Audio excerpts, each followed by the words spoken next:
Good morning. Good morning. It's 8:30 and our first meeting of the new year.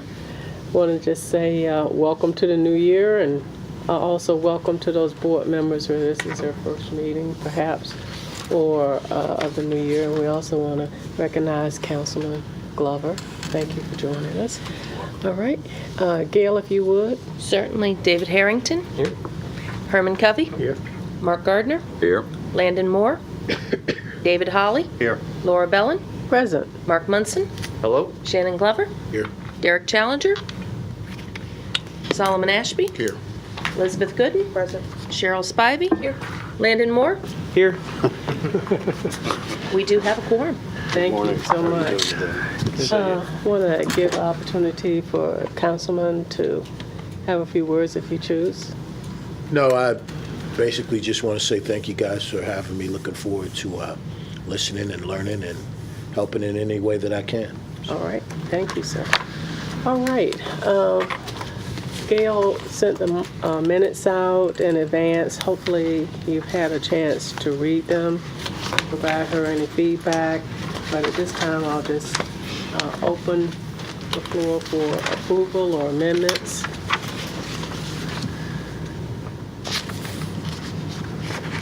Move to accept as presented. Second. All right, all in favor? Aye. All right, motion's carried. All right, we'll move on to Gail.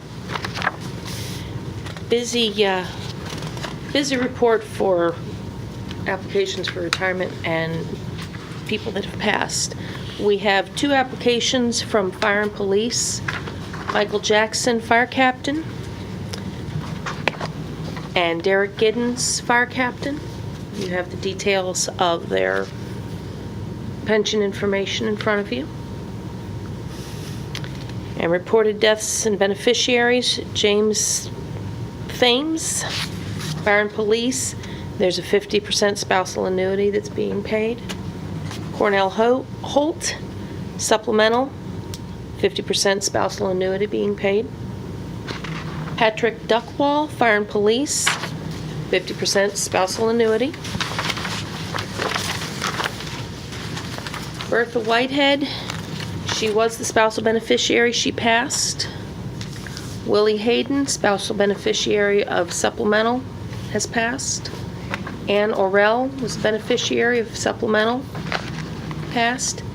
Dorothy Wyron, Supplemental retiree, 50% spousal annuity being paid. Phyllis Murphy, Supplemental retiree, 50% spousal annuity being paid. Active participants as of January 1st, we have 20 in Fire and Police and 16 in the Supplemental. That's quite a list. But it is for 2 months, right? All right, thank you. All right, recurring reports. First we'll look at the Historic Funds report. Gail.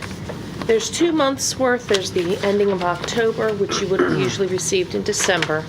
And then there's the end of November, which is what you would have received in January.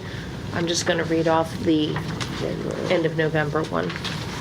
Year-to-date, beginning balance, $219,110,313.57. Interest income, $796,496.03. Administrative expenses, $25,214.87. Return of benefit payments, $9,528.44. Recurring benefit payments, $12,336,950.58. Realized loss of $140,256.32.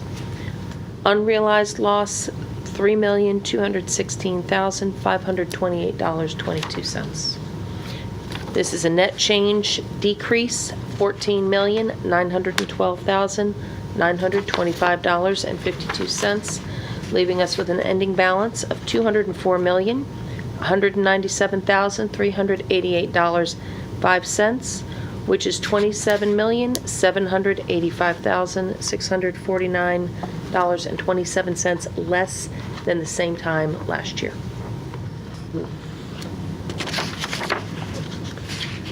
Any questions or comments?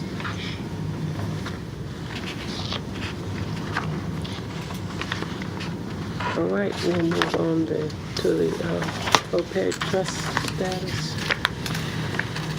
Again, you have 2 months' worth of statements for the OPEB trust. I'm just going to read to you from the statement ending 11/30. We started as news, some of you may know, news for some of you, we started this trust with $3 million. And as of the end of November, it is now at $2,998,430.85. This is all due to changes in value. We've all seen the stock market Yes. toward the end of the year. Comments, questions? Hold on for next one. Right. Ugh. Okay.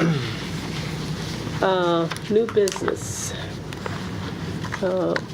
Gail did send out the dates. They're reprinted here in your packet. She has an asterisk beside those that are indicated as quarterly meetings. So I think everything is as stated here. I don't know of any changes. So if you would mark your calendar. I will not be present in person on the 14th, but I will call in, and Landon and I have already discussed he'll run the meeting. Okay? And also, there's a list of attendance and on the next page, and the $10 stipend list. I guess these checks will be mailed out sometime. This needs to be approved. The Oh. checks do need to be approved. All right, well, then I would someone offer a motion for approval. Is this what we... No. So moved. Okay, Who moved? David, Thank you. can I get a second? Second. All right, all in favor? Aye. Aye. All right, the motion's carried. Big old checks. All right. Oh, Mr. Challenger, Happy New Year. Happy New Year to you as well. All right, you're on the agenda for amendments to our bylaws, if you could Yes, update. I actually have a copy for everybody, so if everybody can take one and pass it along if you don't already have it. Everybody has Yeah. it? Everybody has it? Yes. Sir? So, it's on page 8. This is the participant plan, the last page. And just for you to know the genesis as to how this came about, there was an article in the NAPA report, which is the National Association of Public Pension Attorneys. And the title of the article was from October 2018, which is the search for missing participants in government plans. To the extent that you have an interest in reading it, I have a copy for everybody. This report addressed the issue of what governmental plan responsibilities were as it relates to IRS, as it relates to missing participants. And we've had the situation of members not having records of various members who worked here before. So this deals with IRS perspective, the Department of Labor's perspective as to what is reasonable, as to what is required for boards to find missing participants of retirement plans. So the language that is in page 8 is called missing participants of plans. And I took that from the IRS correction principles that is on page 12 of the NAPA report. It pretty much just goes through what is a reasonable actions to find all current and former participants or beneficiaries to whom benefits are due, and pretty much it goes from mailing to the last known address to, if you can't find that, using a commercial locator service, credit reporting agency or internet search tools, as well as email or social media platforms. And in the last piece of it, depending on the facts and circumstances, the use of more than one of these additional search methods may be appropriate. So I think this would be a good addition to the bylaws as to best practices as it relates to missing participants of plans. So is this an accountability that goes to human resources? The way that I think it should work is between Human Resources and John Hancock, who's the administrator, that they obviously be provided this particular addition to the bylaws, assuming it's approved, and they exercise this actual addition, because obviously it's not just to have it in the bylaws, but to actually use it. So that's the way I think it should be used. So it should be in conjunction with John Hancock and with Human Resources. Okay. Is this something we're already doing? John Hancock does do some of it. I think what it is that maybe about 6 months ago, we found some additional information, and I'll say this, before the use of computers and other technology, we found some ledger books that actually list, I could probably tell you the first participant in our retirement plan, and it's information that's not contained in a financial system. So currently what we do now is if someone calls our office, we look through our resources, we look through what we have that's electronic, then we'll actually go to these books, and then we'll also reach out to John Hancock. So it's something that we actually do, and we currently do now. Okay. All right. Any questions, other questions before we put this before the board for a vote? So what will the action then be from John Hancock back to the board? Are they going to notify us, or will you notify us? They notify us, and Okay. then I'll bring it back to the board. So are they doing some kind of mailing or to retirees They do some and type asking of for mailing them as to far as the respond? vested participants. Okay. So they do a mailing that way. We also, from time to time, will get contacted from a former city employee, Okay. either asking, are there some type of vested benefits that they're actually due? And when they do that, we reach out to John Hancock, see if they have some information. If they don't have information there, we have some ledger books that we actually go back and look through. We actually have an exhaustive way. We've even gone to the point that if there's something that we don't have, we'll encourage the former member to actually get in contact with Social Security Administration and see if they can actually show. So we've been pretty successful thus far in doing it. I think what Mr. Challenger is just pro-offering is that we actually put it in our bylaws to do our due diligence, to actually put on in writing what we actually currently do. Thank you. You're welcome. Any other? I mean, this is conforming with, it looks like, what qualified plans are required to do. And, even if we can't find them after a few years, we got to send the money to the state. Is that right? For unclaimed funds or something? I know life insurance does. Have we ever not been able to find somebody? It is not to my knowledge, but it is such a long period of time. I doubt any of us have ever seen someone that actually made it to unclaimed funds, because you Madam Chair, members of the commission, you have certain what I call milestones. Their retirement age. Then the IRS has the 70 and a half standpoint where you must make distributions. And so only when you get to 70 and a half for an employee do you really, do you have that second effort in terms of trying to find folks. Now, what period of time, one of the interesting things about the Commonwealth of Virginia is that we're what they call laughing heir state. So you have so many heirs, you can't just automatically say, I can't find this person, let's dispense with it, because Virginia, at least as it relates to estates, allows those claims to roll on. So it is, I'm not aware of anyone that all efforts were exhausted and it went to the state. Conceivably, that could happen.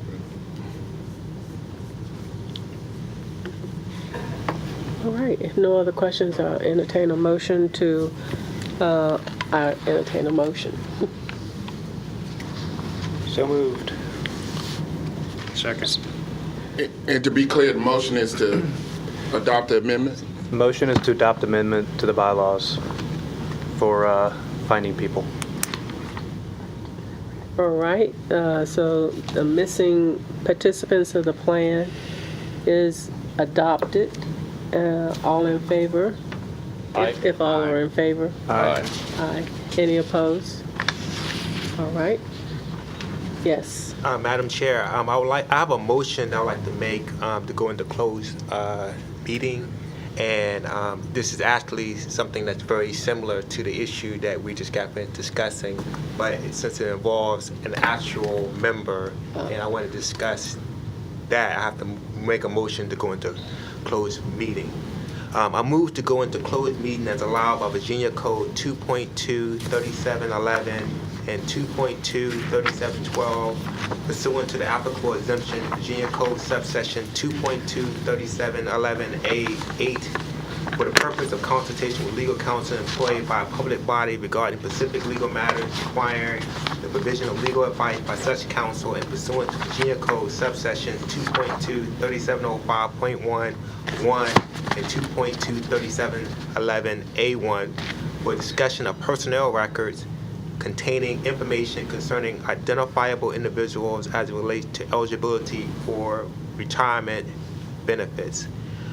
Would anybody is willing to adopt my motion? I adopt your motion. And a second? Second. Second. So, all in favor? Aye. We are now in closed session.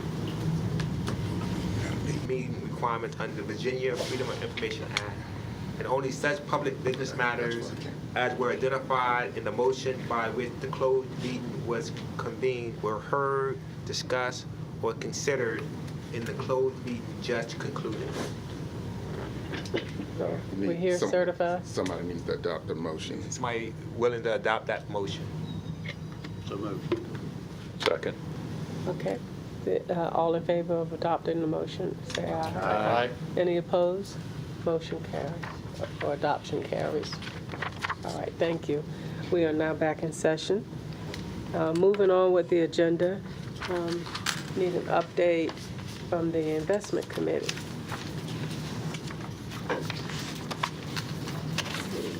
Landon and David.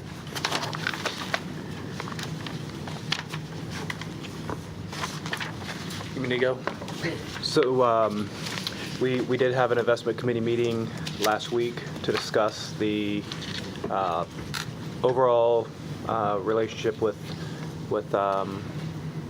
Greystone Morgan Stanley, as we've changed our relationship from a advisory only to a discretionary relationship, and talked about asset allocation moving forward and what they were recommending to change moving forward.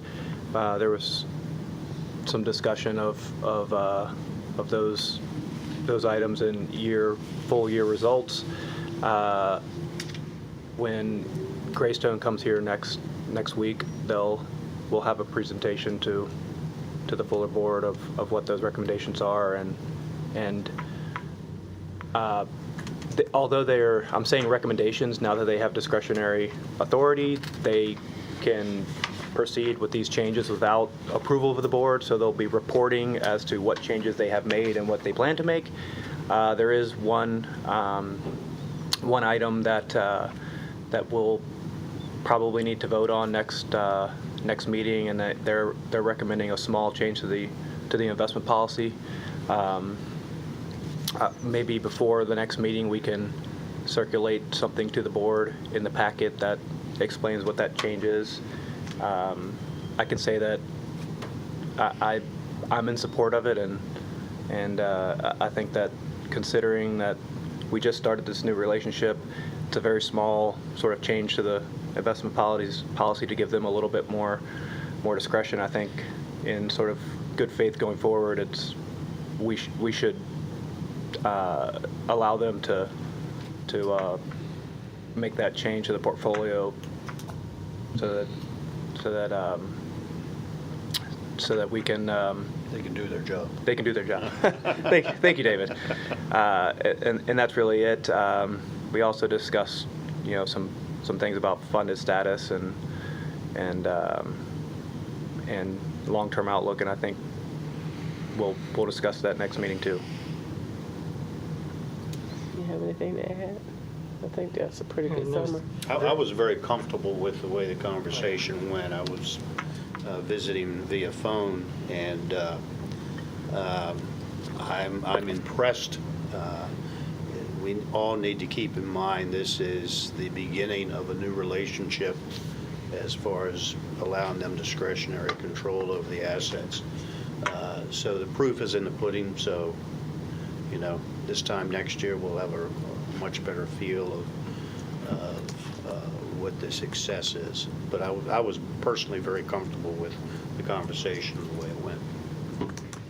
It was very productive, and I think they know that it's a new relationship, so they kind of wanted to explain a lot of things and give us a lot of information so we're not caught off guard. So they still want to report to us, what they're doing. It's just they're able to do it at their time frame as opposed to having to get back to the board for voting, and then. So I think it's going to be a good thing for the funds moving forward. I did sit in on the meeting, and I agree with all that's said, and I think from a timing standpoint, the way the market is moving, I think it's a good thing that we've given them, made this change as a board. So. And one more comment, if you're done. There was a lot of discussion when we were talking about whether it made sense to move to this discretionary relationship and the cost to the fund. And I think you'll see with the restructuring of the manager lineup that the all-in cost of the underlying manager fees plus Greystone fee is actually going to be Less. at or less than what we're paying beforehand, which is what I thought would happen, and it will. Cheryl, anything? It was a very good meeting from my perspective as well. There were some details discussed that'll come out, that they'll bring to the board that I believe are very important things for the board to understand. And it was a fairly somber meeting, but it. Very, very, very, I thought it was very, very good. And they spent quite a bit of time talking about the funding calculations in, how they come up with, the annual contribution working with John Hancock. And that's something that I think is very important for the board members to understand and to be able to, make sure you're either comfortable with the way it's being done, or have discussions about possible changes. Okay. I have a question. Sure. Just from listening, so did we change our advisors? Is that what At the November, October, November, I believe we had a RFP. There was RFP process. Forget the R, but the FP didn't come. RFP. Sure. And the contract was awarded to them. Okay. And who did we have previously? Well, It was awarded to the same company, but in a slightly different capacity than they were prior. Okay. Meaning they were in an advisory only, where they would advise the board recommendations to changes to the portfolio. Whereas now the relationship, they can make the changes on their own under the framework of the investment policy, and they will simply be reporting back to the board what changes have been made. And so basically, I guess with that, it gives them more flexibility to take advantage of the things that are happening in the market without having to go through the process. Exactly. to Right. wait a month or two. They don't have to wait for a board meeting to ask us what to do, Right. which generally, I think the board would approve their recommendations anyway, so Sure. why not just let them do it? And there are guidelines in the investment policy. They can't, there's certain restrictions on what they can and can't do. Yeah, allocation restrictions, yeah. Very good, thank you. All right. Thank you. I appreciate your input and your hard work. Job. All right, John Hancock invoice is in the packet. Chair, Yes. I will say that the first two invoices that are in this packet, you could disregard those. City Finance will be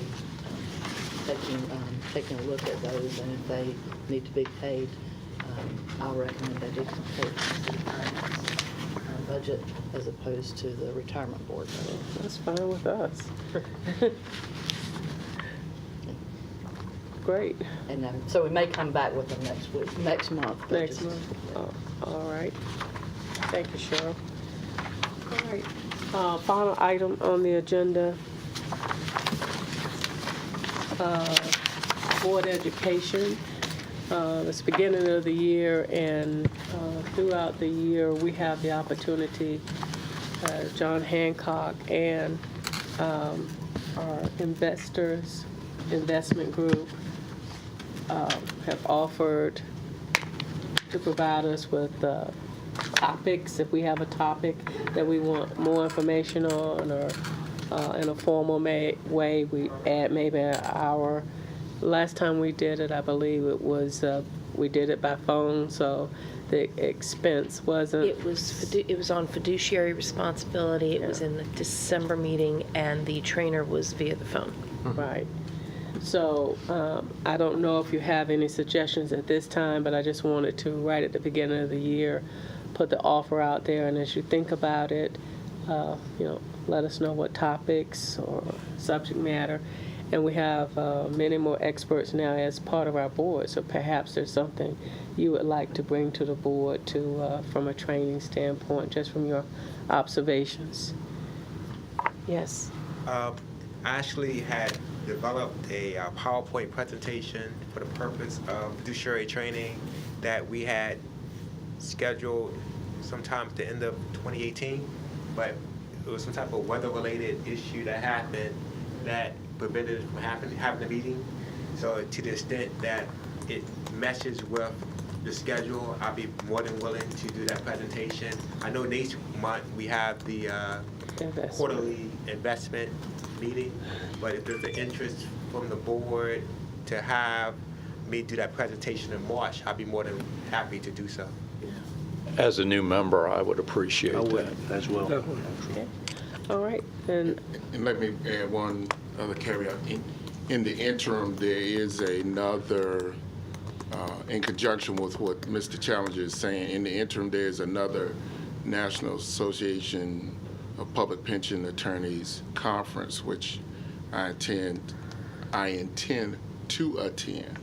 And so, in conjunction with Mr. Challenger, I was looking at the calendar. I know our quarterly meetings are already long. So I will get with him and we will dovetail some other subject matters into a fairly brief presentation for March, and I can update you on that meeting at that time. okay. Very good. So we'll schedule that for March, Gail. All right. So, And I know so we that- would do this training on a regular scheduled meeting day? Typically, that's what we've done in the past. And I do remember that you have a business commitment in March. Would you rather move it to April? No, that's okay if as long as you can share the presentation with me. Okay. I can ask All right. questions if I need to. All right. Then we'll keep it for our March meeting.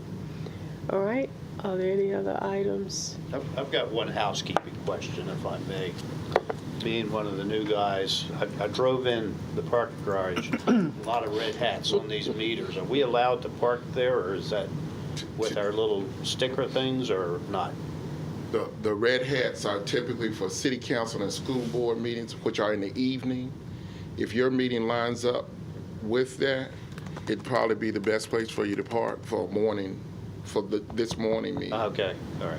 So they are on there because there's a Last school night. board meeting tonight. Oh, tonight, okay. City council meetings are Monday and Tuesday.